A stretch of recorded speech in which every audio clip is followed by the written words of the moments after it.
What is that? What is that? Ah, it hurts. It's like, what, we know it's there. It's coming. We just can't see it's coming.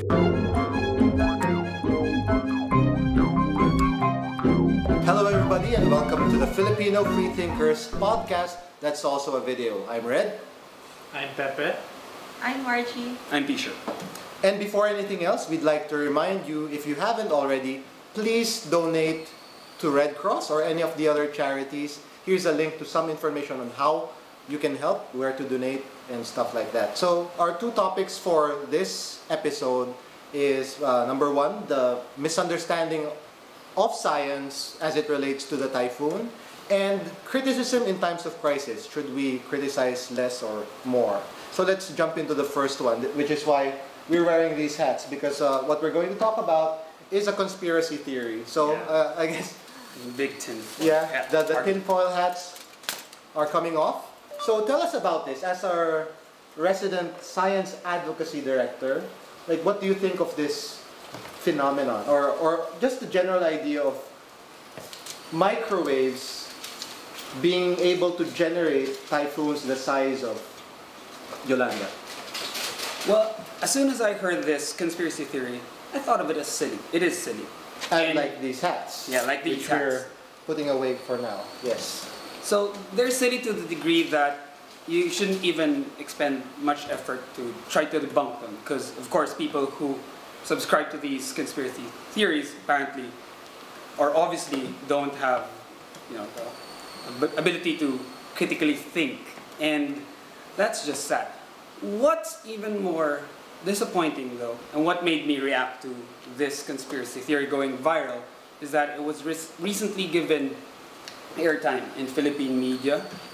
There was one newscaster here in the Philippines who gave it airtime, and it's also making the rounds in social networking sites. Yes, so I think this has to do with the idea that there should be equal time given to two sides of a controversy. So if there are people saying that microwaves cost Yolanda, and people saying that that's such a stupid idea, and on one side you have anonymous people, or I don't know, people who claim to be scientific when they make these claims, and actual scientists debunking those claims, and you give equal weight to them, and media just trying to be objective, for the sake of objectivity.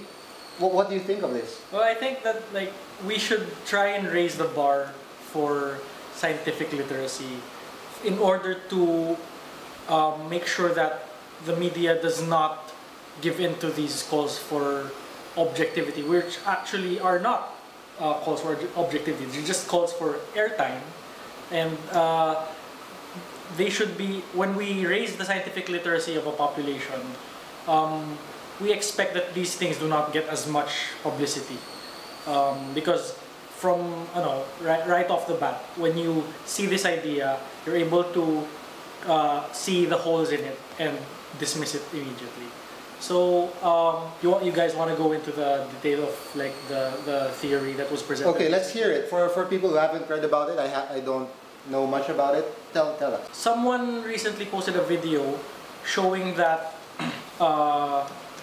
from some satellite imagery, there were microwave pulses observed going through the area where Yolanda started forming. And he started to think that maybe this caused the formation of the storm, which is ludicrous for many reasons. One is that at the scale at which we can produce microwaves, we cannot heat that much water and air to create something as big as a storm. Basically, making a storm is like boiling water, turning it into water vapor, and having that water vapor move around. And that takes a lot of energy, something we're not capable of at the moment. So that's one of the reasons. And there are many reasons presented in this article by Pisha here. Maybe Pisha would like to talk about some more of the reasons why it's wrong. I think they can just read the article. Okay. Like for now, I'd like to think about the implications of quackery like this being published. Can I just say something about the media? Yes. It's not about offering both sides of a story. I mean, the media must be responsible in making sure that whatever story they come out with has to have scientific or I mean solid evidence backing it. Just because it's popular doesn't mean it should be what they call this, broadcasted and just like slap on the opposing opinion after or something. That's a nice ideal, but is it a good thing for? Of course, for us, it's a good thing if media is scientific, if they have a scientific bias. But what about all of those people peddling pseudoscience, and they have claims that aren't scientific, and they get published in the news all the time. Yeah. Like I'm of course, talking about groups like the Catholic Church, for instance, who will say these prayers and these kinds of things will not happen, or this is a message from a deity, and these things are valid opinions for these people, but they are not backed by science. So what about these things? And the thing about this is when they publish such religious news or statements, there's usually no counter argument for that. It's just assumed that this is fact. Everybody pretty much agrees with this. So where's the objectivity there? Okay. Well, Philippine journalism is flawed. I mean, journalism all over the world. I think just to be, does the media or does news have a responsibility to publish things that are true or to publish things that their audience will agree with? I think that's mostly it. Yeah. This microwave thing that was published reflects how viral it was on social media. Yeah. If people eat it up, it's the kind of thing that the mainstream media will likely publish. People are learning from social media now. It used to be that social media just took from mainstream media, but now it works both ways. But as, for example, the storm surge, which hit and devastated many areas of central Philippines, particularly Samar and Leyte, has shown us that when it comes to human interest stories, of course, what's of greatest interest to humans are their own lives. Yeah. And the importance of communicating science correctly, accurately, and effectively using the media is sometimes a matter of life and death, as we saw in the case of news outlets warning people that there would be a storm surge, and that the storm surge could reach up to 5 meters in the case of Typhoon Yolanda. And people were watching the news, they heard about the news that there was going to be a storm surge, and yet the scientific message was not effectively conveyed.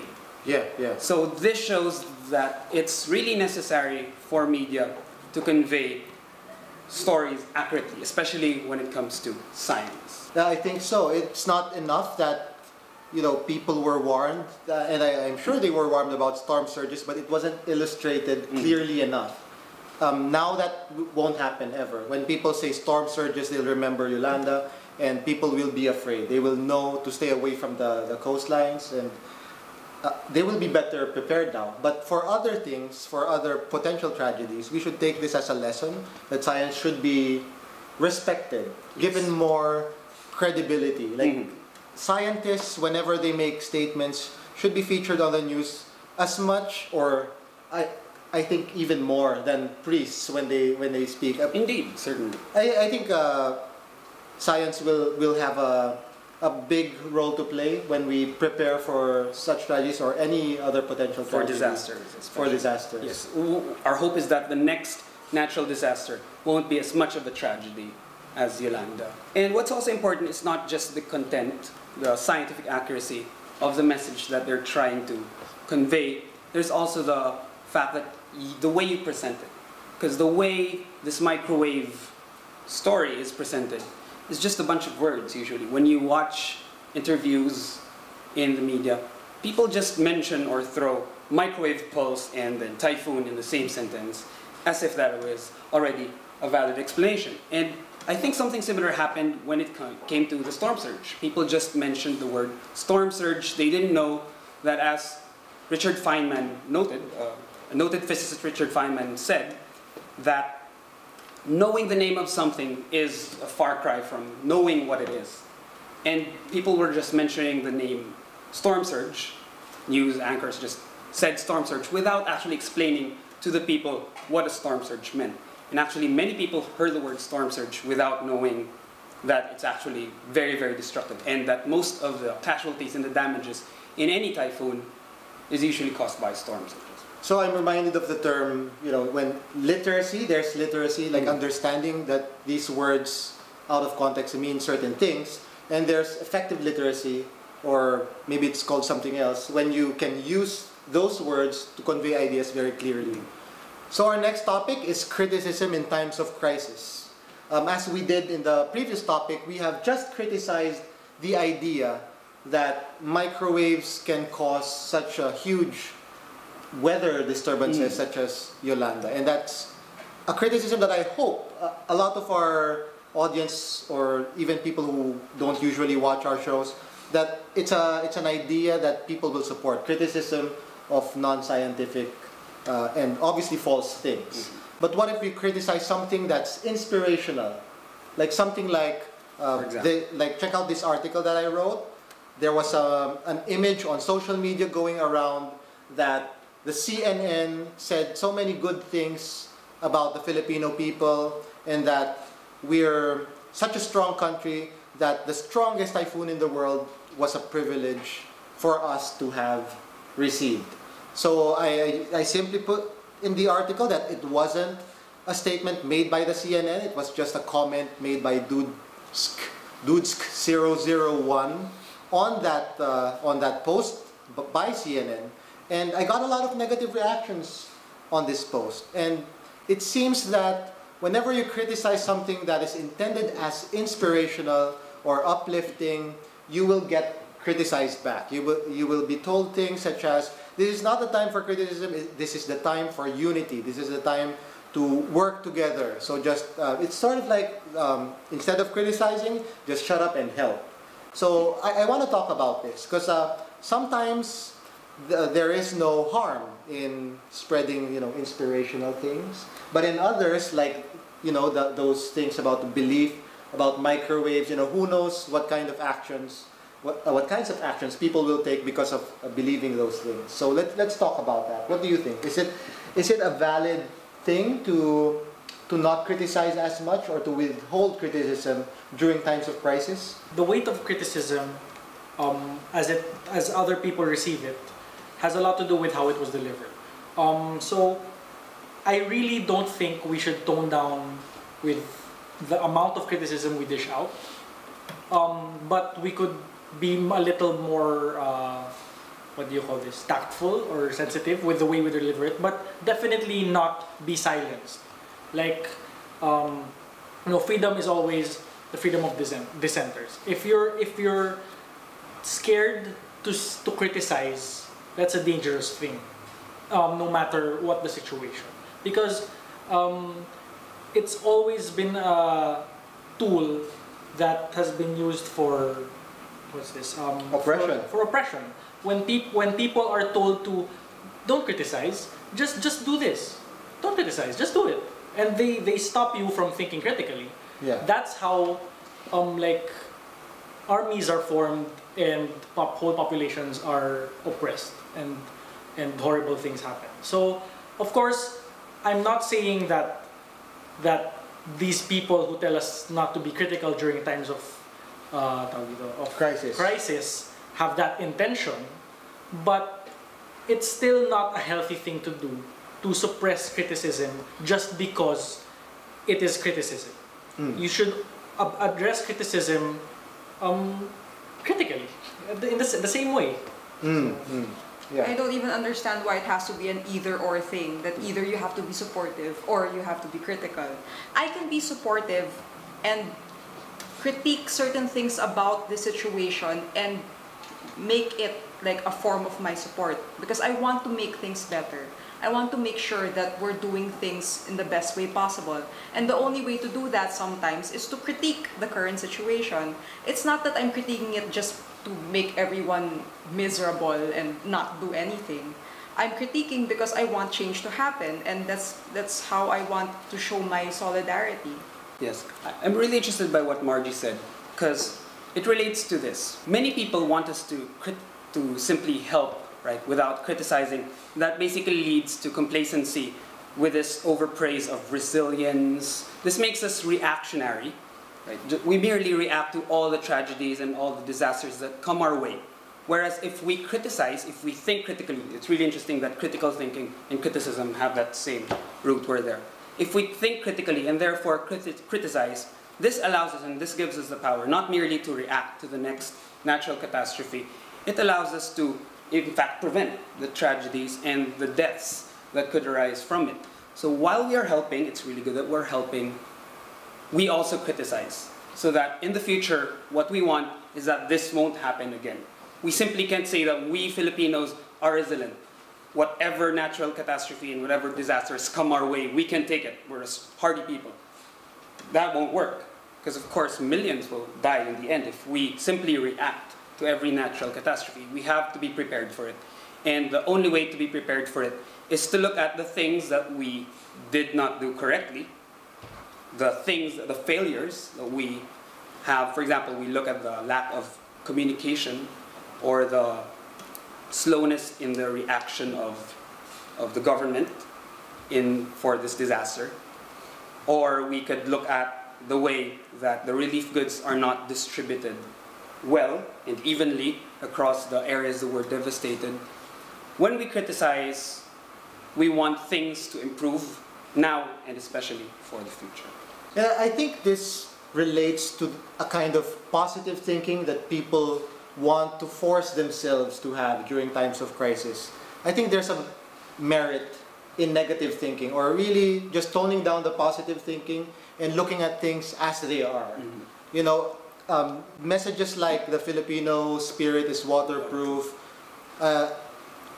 there's a time for that, or some people do appreciate that, but maybe it's time that we consider the negative side of this thing. You know, people are still dying. People need to be alarmed. They shouldn't be so positive. They should really feel the horror of what's happening, and maybe this will motivate them more to help, rather than just think that everything's gonna be okay, the government has our backs. No, they don't. I don't think they do. They need all the help that they can get. It's cool that a lot of people are being motivated to help, but you know, the positive thinking kind of messaging can only go so far. At some point, you'd have to look at things as they are and even be more negative than you should be. Because too much positive thinking can even be detrimental in the way that it acts as a defense mechanism. Like, many people have this as a defense mechanism so that they fail to appreciate the tragedy and the gravity of the situation. You see a lot of people really failing to grasp the magnitude of the disaster. This is a time for grieving, right? Yes, and it is a time for acceptance is one of the first steps that you have to go through. And you can't accept it if you have rose-colored glasses all the time. And yeah, it's a tragedy. There's no other way of putting it. Like Hans Rosling said, it's difficult to get people to move or to get into action if all the news that they're getting is positive. Yeah, so, yeah.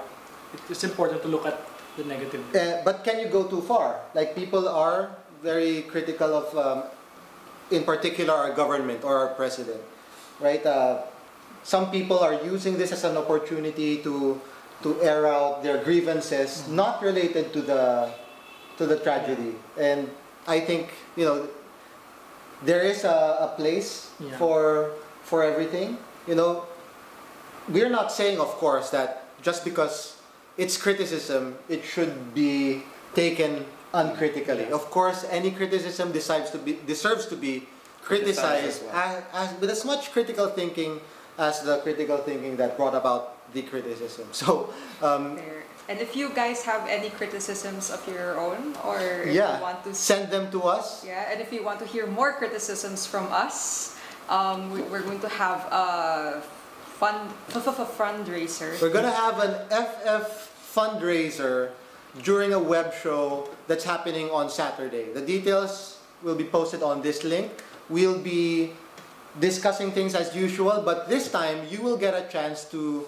interact with us, to ask us questions, or to suggest topics that you think will be interesting. Or you can suggest things that you'd want us to do. Suggest activity. You want us to sing or dance, maybe we'll consider it. You want us to do comedy or whatever. We're still planning it. We'll make sure that it's fun, but it's all for the benefit of the relief effort in the Visayas region. So all proceeds will go to the Red Cross. So we're not saying that you should hold off donating.